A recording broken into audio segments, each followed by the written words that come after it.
Okay, this is topic 43, concavity. So now, as we have defined earlier, right, this is a concave up, mainly because all of the tangent lines to this would be underneath this curve. Okay, now, this concave downward, if all of these tangent lines are above the curve. All right, now we're going to talk about the point of inflection. The point of inflection is the point where the curve changes concavity. All right, the one you were probably most familiar with would be like x cubed, a function that has y is equal to x cubed. So on this one, if you look at it, this is the point of inflection because right here you're changing from concave down to concave up.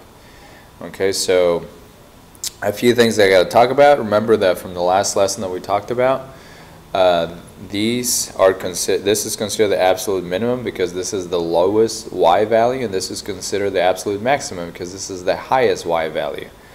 Also, please notice that when you're looking for absolute max or min, the endpoints come into play. So if this on my left would have happened to be lower, the lowest point, this could be an absolute minimum here, or this one could have been an absolute minimum or maximum, right? So again, the endpoints can be the absolute max or min.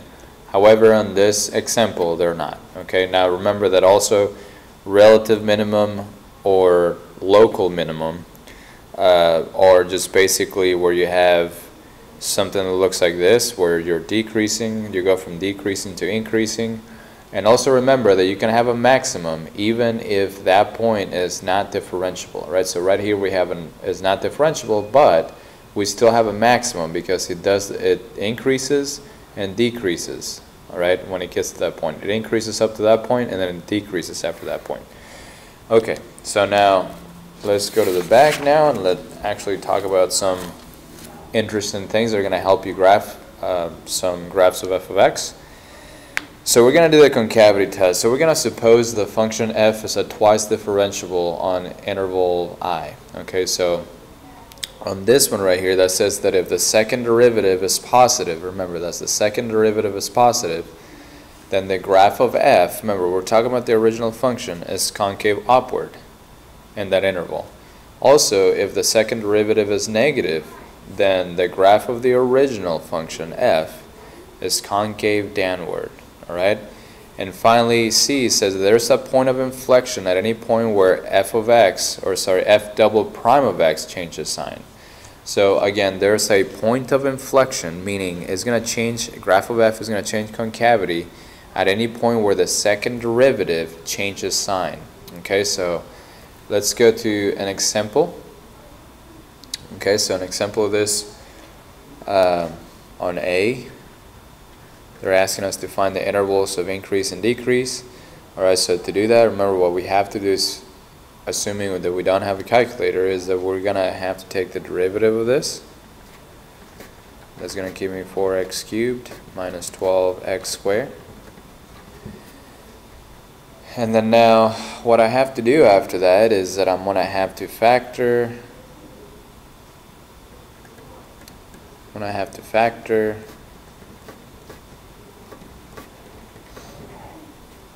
then try to find the zeros of this function, alright?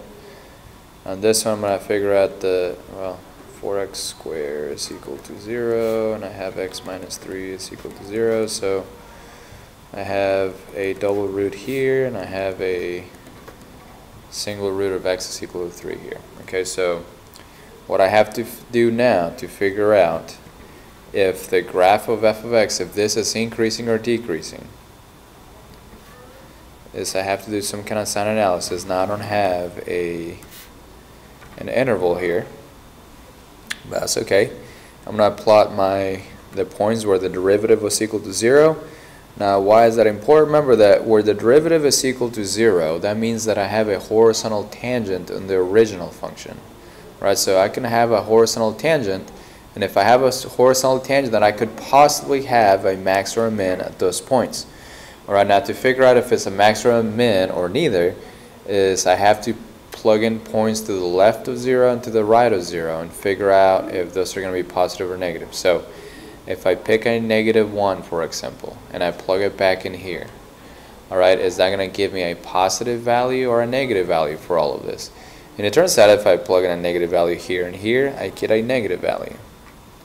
Okay, now if I pick a point to the right of 1, sorry, to the right of 0, between 0 and 3 really, if I pick a point between 0 and 3 and I plug it here, alright, let's say that I pick a 2, that's going to be 2, this is still going to be negative, this is going to be positive, so this is also going to be negative. Alright, and then finally, on 3, I'm going to pick a point to the right of 3, and if I pick a point to the right of 3, this is actually going to be positive. Okay, so I'm going to then talk about where am I increasing, where am I decreasing. So right here I basically just found, on this one I found a minimum, but also what I also can find out from this is I know where f of x or the graph of y is increasing. Remember, this is going to be increasing anywhere where the derivative is positive. If the derivative is positive, that means I have tangent lines that are positive, which means I'm increasing. Okay, so I'm going to be increasing, which is really, I did all of this just to answer this part. I'm increasing between 3 and positive infinity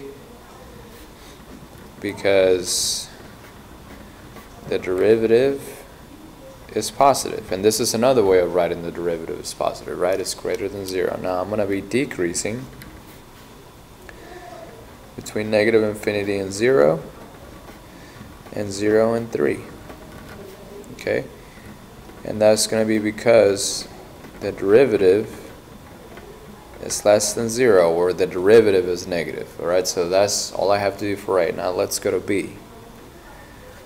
Now they're asking me for the relative maximum and minimum values. Alright, this word value is actually what they're trying to look for. They're trying to look for the y value. Alright, so notice that on this one, like we talked about it before, we have only one minimum here. Alright, right here, because I'm going from decreasing to increasing, or from the derivative goes from negative to positive. Okay, so we have a relative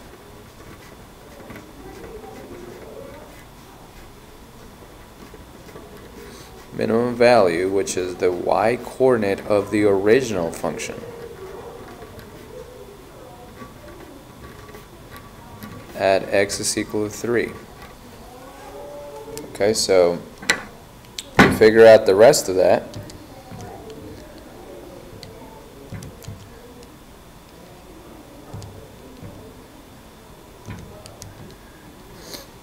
when I plug this, well, I guess I should do it here.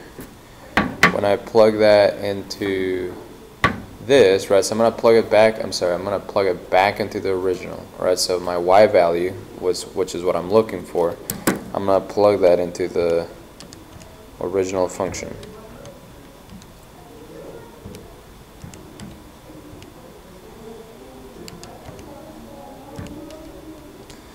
And that's the y value that I'm looking for. This is the minimum value. So the relative minimum, which is the y coordinate of this point, is going to be negative 27.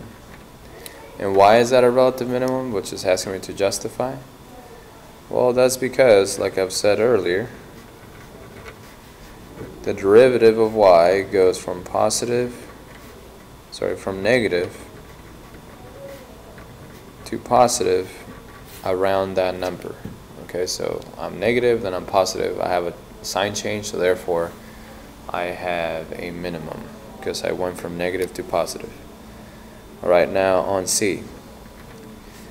The intervals of concavity. Where are the intervals of concavity up and down? So if they're asking you for anything that has to do with concavity, alright, in regards to in this case function y, then what you have to do is take the second derivative.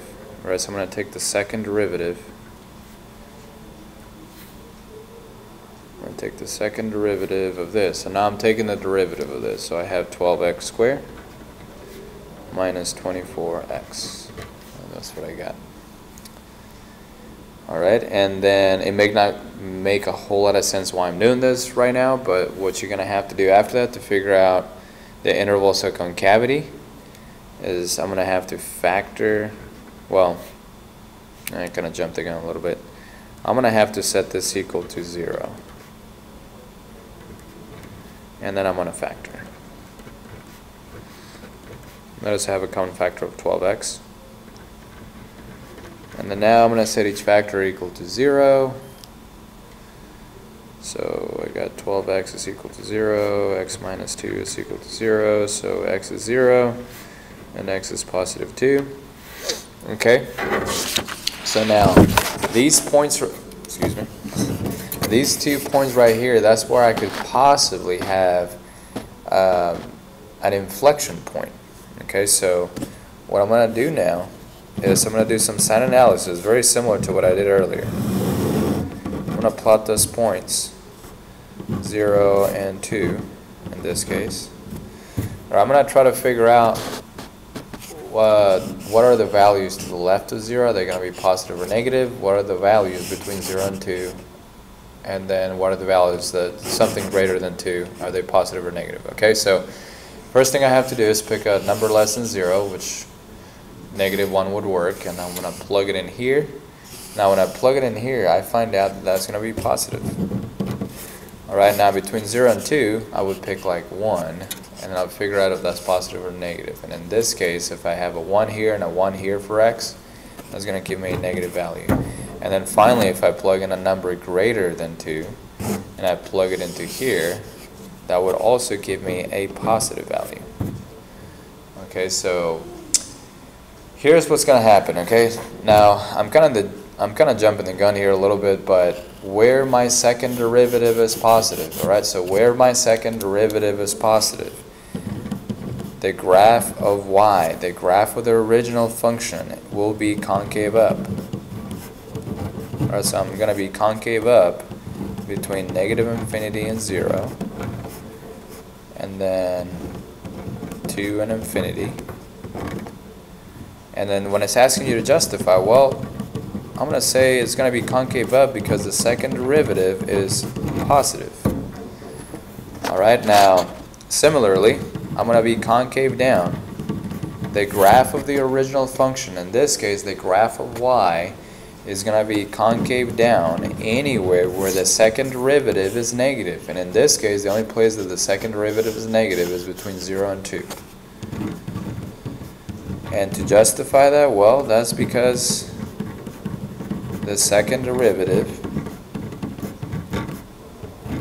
is negative. Okay. Now finally, if you can do this, then part D on this is actually pretty simple. Alright, it's asking me for the x-coordinates of the points of inflection.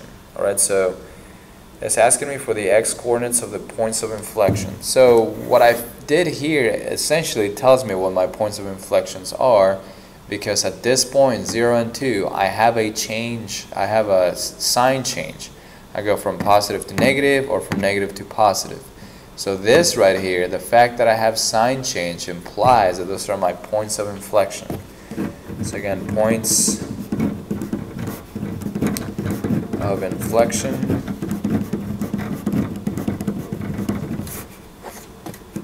are x is equal to 0 and x is equal to 2, because the second derivative changes sign. It changes signs at x is equal to 0 and x is equal to 2. Okay? So hopefully this makes sense. The only part that is new, again, to just recap everything, is that when you take the second derivative, alright, when you take the second derivative of any function where the second derivative is positive, that is concave up. Where the second derivative is negative, and that's concave down. Alright, also around where you have sign change like this, that is called a point of inflection. If you remember from the front, a point of inflection is where the concavity changes. In this case, it changed from negative to positive. Alright, this would be the second derivative here would be negative, the second derivative here would be positive. Okay, so again, don't forget that the point of inflection happens when the second derivative, those points where the second derivative changes signs. Okay? Now if you got any questions, please let me know. Until next time.